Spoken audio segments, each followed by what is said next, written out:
ഓരോ തലമുറയിലും ഒരു ഇതിഹാസം ജനിക്കാറുണ്ട്. സ്വന്തം ഇഷ്ടപ്രകാരമല്ല, മറിച്ച് കടമയുടെ പേരിൽ അപകടങ്ങളിലേക്ക് നടന്നു നീങ്ങുന്ന ഒരാൾ. ഇത് മേജർ മോഹിത് ശർമ്മയുടെ കഥയാണ്. പാരാ സ്പെഷ്യൽ ഫോഴ്സ്, അശോക ചക്ര ജേതാവ്, ധീരതയുടെ പര്യായമായി മാറിയ മനുഷ്യൻ. ഈ വർഷത്തെ ഏറ്റവും ആന്റിസിപ്പേറ്റഡ് ആയ ഹിന്ദി സിനിമയാണ് ധുരന്ദർ. ആദിത്യധർ സംവിധാനം ചെയ്ത് രൺവീർ സിംഗ് പ്രധാന വേഷത്തിലെത്തുന്ന ഈ സിനിമ മേജർ മോഹിത് ശർമ്മ എന്ന ഇന്ത്യൻ പട്ടാളക്കാരന്റെ ഒരു ധീരമായ മിഷനെ ആസ്പദമാക്കിയാണ് എന്ന് പറയപ്പെടുന്നു. അപ്പോൾ നമുക്ക് ഈ വീഡിയോയിലൂടെ ഈ സിനിമയ്ക്ക് പിന്നിലുള്ള റിയൽ ഹീറോയെ പരിചയപ്പെടാം. 1995 ജനുവരി 13 ഹരിയാനയിലെ റോഹിത്തക്കിലാണ് അദ്ദേഹം ജനിച്ചത്. മോഹിത് ശർമ്മ മറ്റുള്ളവരിൽ നിന്ന് വ്യത്യസ്തനായിരുന്നു. ശാന്തനും ലക്ഷ്യബോധമുള്ളവനും ഉറച്ച തീരുമാനങ്ങളുള്ളവനും.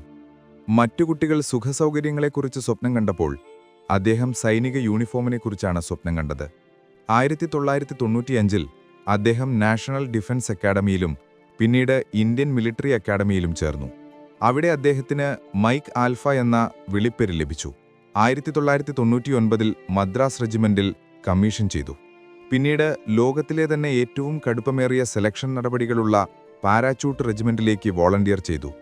കഠിനമായ പരിശീലനം പൂർത്തിയാക്കി അദ്ദേഹം പാരാ എസ്എഫ് എന്ന എലൈറ്റ് യൂണിറ്റിൽ ചേർന്നു. കാശ്മീരിൽ അദ്ദേഹം നടത്തിയ ഒരു രഹസ്യ നീക്കം സിനിമകളെ വെല്ലുന്നതായിരുന്നു. അതൊരു സാധാരണ ദൗത്യമായിരുന്നില്ല.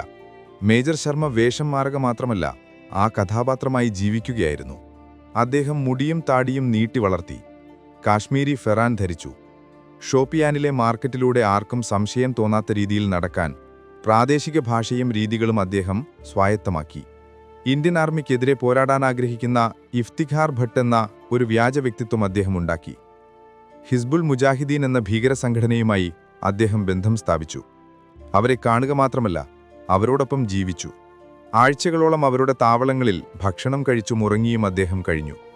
അവർക്ക് തെറ്റായ വിവരങ്ങൾ നൽകിക്കൊണ്ട് ഇന്ത്യൻ ആർമിക്ക് വേണ്ടി അവരുടെ ശൃംഖലയുടെ വിവരങ്ങൾ അദ്ദേഹം രഹസ്യമായി ചോർത്തി. അബു തോററ, അബു സബ്സർ എന്ന 2 കൊടും ഭീകരരെ വിശ്വസിപ്പിച്ച് അദ്ദേഹം ഒരു കെണിയിൽ വീണു. ഒരു താവളത്തിൽ വെച്ച് അവർക്ക് മോഹിത്തിനെ സംശയം തോന്നി. തന്റെ വിശ്വസ്തത തെളിയിക്കാൻ അവർ ആവശ്യപ്പെട്ടു. മോഹിത് ശാന്തനായിരുന്നു. അദ്ദേഹം അവർക്ക് കാശ്മീരി ചായ അഥവാ കഹ്വ പകർന്നു നൽകി. ചായ കുടിക്കാനായി അവർ ശ്രദ്ധ മാറ്റിയ ആ നിമിഷം ഭീകരനായ ഇഫ്തിഖാർ അപ്രത്യക്ഷനായി. പകരം ആ കമാൻഡോ ഉണർന്നു. നിമിഷനേരം കൊണ്ട് തന്റെ കൈവശമുണ്ടായിരുന്ന 9mm പിസ്റ്റലെടുത്ത് അദ്ദേഹം 2 ഭീകരരെയും വെടിവെച്ചു കൊന്നു. മറ്റുള്ളവർ അറിയുന്നതിനു മുൻപ് അദ്ദേഹം അവിടെ നിന്നും രക്ഷപ്പെട്ടു. ഈ നീക്കം ഷോപ്പിയാനിലെ ഹിസ്ബുൾ നേതൃത്വത്തിന്റെ നടുപിടിച്ചു.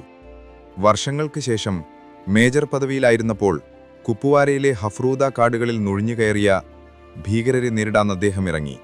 കൊടുങ്കാട്ടിൽ ഒളിച്ചിരുന്ന ഭീകരർ 3 വശങ്ങളിൽ നിന്നും വെടിയുതിർത്തു.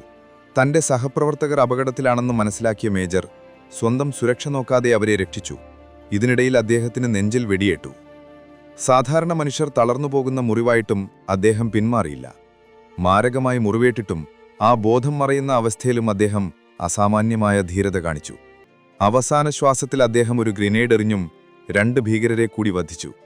അദ്ദേഹത്തിന്റെ ഈ പോരാട്ടം സ്വന്തം ടീമിനെ മുഴുവൻ രക്ഷിച്ചു. മൃതദേഹം കണ്ടെത്തുമ്പോൾ അദ്ദേഹം തന്റെ തോക്ക് മുറുകെ പിടിച്ചിരുന്നുവെന്നാണ് പറയപ്പെടുന്നത്. ജീവിച്ചതുപോലെ തന്നെ ത്രിവർണ പതാകയ്ക്ക് വേണ്ടി പോരാടി അദ്ദേഹം മരിച്ചു. മനഃശാസ്ത്രപരമായ നീക്കങ്ങളിലൂടെ ശത്രുവിനെ വീഴ്ത്താനും മുഖാമുഖം പോരാടി കീഴടക്കാനും കഴിവുള്ള അപൂർവം ചിലരിൽ ഒരാളായിരുന്നു അദ്ദേഹം.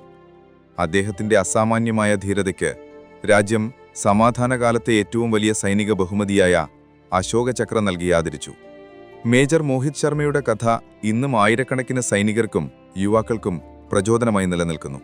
അപ്പോൾ ഈ വീഡിയോ നിങ്ങൾക്കിഷ്ടമായെങ്കിൽ ലൈക്ക് ചെയ്യാനും ചാനൽ സബ്സ്ക്രൈബ് ചെയ്യാനും മറക്കരുത്.